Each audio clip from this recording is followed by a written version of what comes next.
Just a few decades ago, Texas was a different place. The food we ate was grown in our own communities. Today, we're moving less and eating more. Nearly 1 in 3 Texans are obese, and obesity has become a leading cause of death in America. But Texans are bringing healthy back. Across the state, communities are being reshaped to support and transform our health and well-being. Because reducing obesity starts with growing community.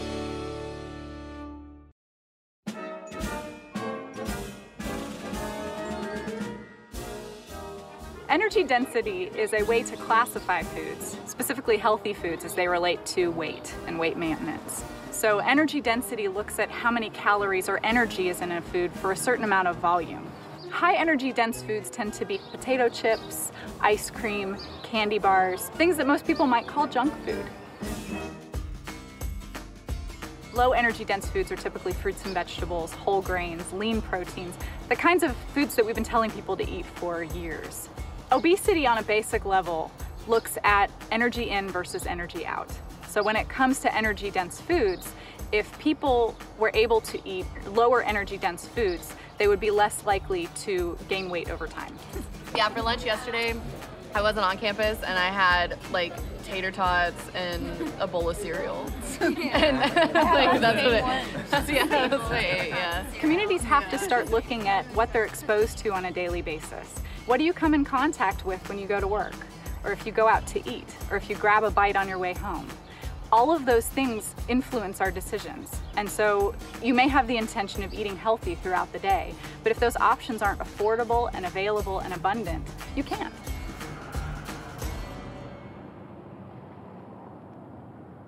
When adolescents go off to college, they are suddenly challenged with a new environment where there is access to ready-made food that is probably higher in calories, those more energy-dense foods, and it's readily available at low cost, usually through dorm cafeterias or fast foods. It's no wonder then that someone might gain 10 to 20 pounds, and we see that freshman 20. On the other side of this, college campuses give us an opportunity to alter that nutritional environment and introduce healthier eating options. Mean Greens is a kitchen that was renovated a couple years back, and in the renovation we decided to employ a healthier menu based on feedback from students and faculty and staff. The biggest difference between Mean Greens and other cafeterias on campus is that Mean Greens were limited to one portion, and that portion is going to be 300 calories or less with less than 10 grams of fat per portion. Absolutely no deep frying at Mean Greens. After the first year that we were open, we actually did like a informal survey whether people thought after eating at Mean Greens for a year, if their health was affected in regard to weight or things of this nature. There's been a positive impact. Sometimes you can like taste the freezer burn on stuff at other cafeterias, things like that. So. Yeah. It's an easy, healthy thing to do for yourself. First semester, I gained more than 15 pounds, and now I'm slowly decreasing in weight. Our predominant customer base at Mean Greens is obviously going to be the resident students. However, we see a great deal of retirees and their families coming in and enjoying meals at Mean Greens as well. The most important thing for us is it can be 300 calories, but if it tastes good, you're going to win people over. And so that's been my focus, and the focus from our culinary staff here is making the food taste really good. And then secondarily, it just works out to be pretty cool that it's healthy as well. And I think this is an idea that even in small ways could be implemented and should be in other restaurants or in other college campuses. There are sparks of things happening all over the state, and I think that many Texas communities are interested in helping and solve the obesity epidemic.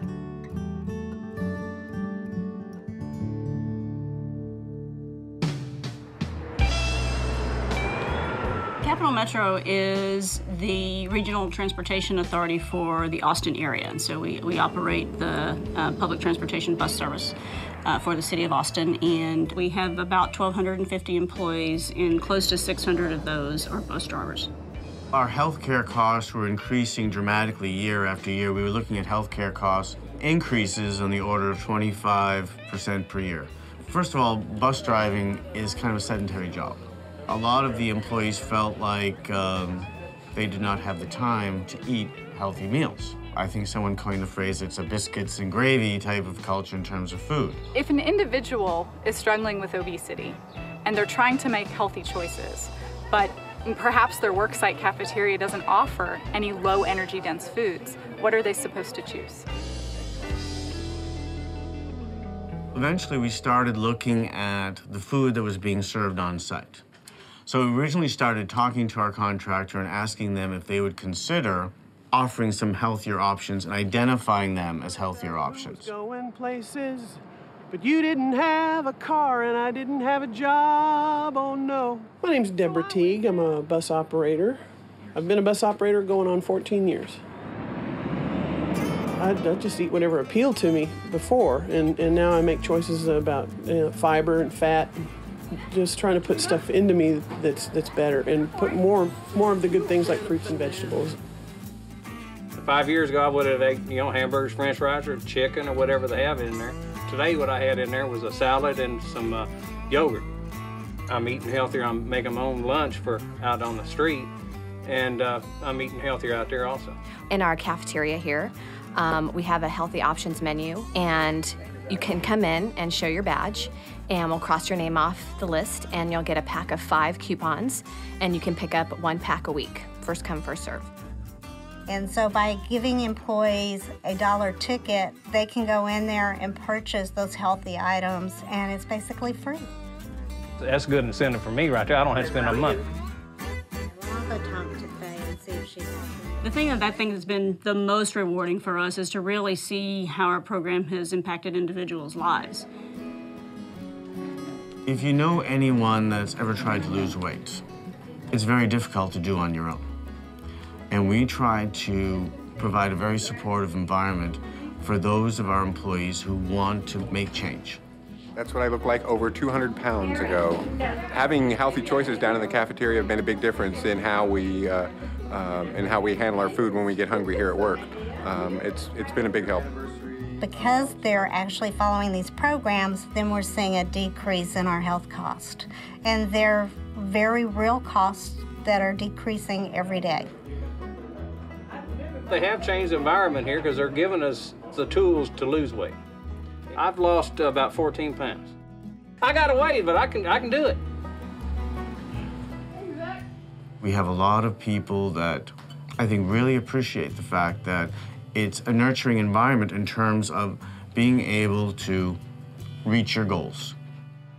It doesn't take overhauling a whole cafeteria or restaurant to contribute to the solution. It's one step at a time. Those small changes add up, and it doesn't have to cost a company a lot of money to make those changes. This used to just be a place to come to work and go home, and now it's a place where you can come and get in your workout and get in your support group for your weight loss. And instead of just going to the short order cook and having a burger and fries, you can have a nice, healthier sandwich. And that's made a difference. Well, honey, you don't need that automobile, 'cause I'm your bus driver and I'll take you where you wanna go. Yeah. To learn more, visit texasbringinghealthyback.org.